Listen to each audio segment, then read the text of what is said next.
Wilson Bukauto. Sagot natin. Go again. This is the partitions of SD1 for the parameter Jarvis.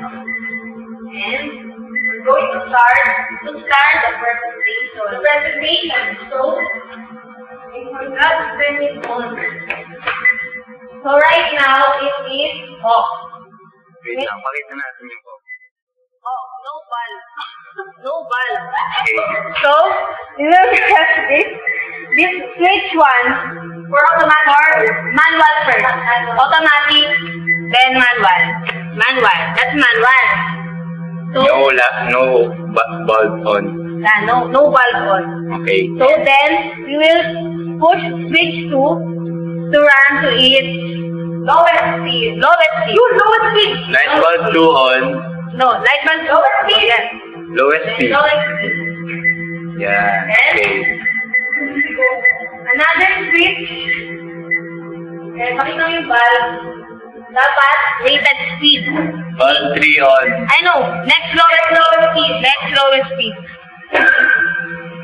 Faster than the lowest speed. Next lowest speed. Then the next lowest with the rated speed. Another switch. Another switch. Both bulbs are on. Then running at rated speed. It's very fast. Then we will reverse the rotation of the motor by pressing switch 4. This is 3, this is switch 4. Wait, I'm gonna show the original rotation. Press. Then if I press switch 4, yun, reverse. It's reverse. Another reverse. Reverse. Again, it's reverse. Did you see that? You see that? Very great. Then we will turn it off using DC brake. See that? So now we will present the automatic mode. So another push of switch 2 will make it automatic mode. So there, this is the bulb 1 on. Light bulb on. Then another press of switch 2 will stop the timer. Wait. So for 5 seconds, it will. So first dapat magkaroon sa lowest speed. 1, 2, 3, 4, 5. 4, 5. 1, 2, 3, 4, 5. Then another 10 seconds to reverse. Reverse. 9, 10. Reverse. It will stop first. Yes. And then. Yes, no, because it's running at lowest speed. Yeah. It has already reversed the rotation.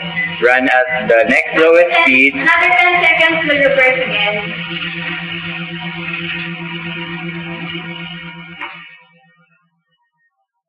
Yun. So, reverse the rotation. No camera trick. No illusion. That's the real thing. So there, if you press this 2 times, it will turn off the machine. 1, 2. There. Easy brake. You see that it stops because the motor is not good. It should stop instantaneously. Yeah. So, we're done with the MD1 and we're so happy. And we're submitting this video to Sir Jarvis. Yeah.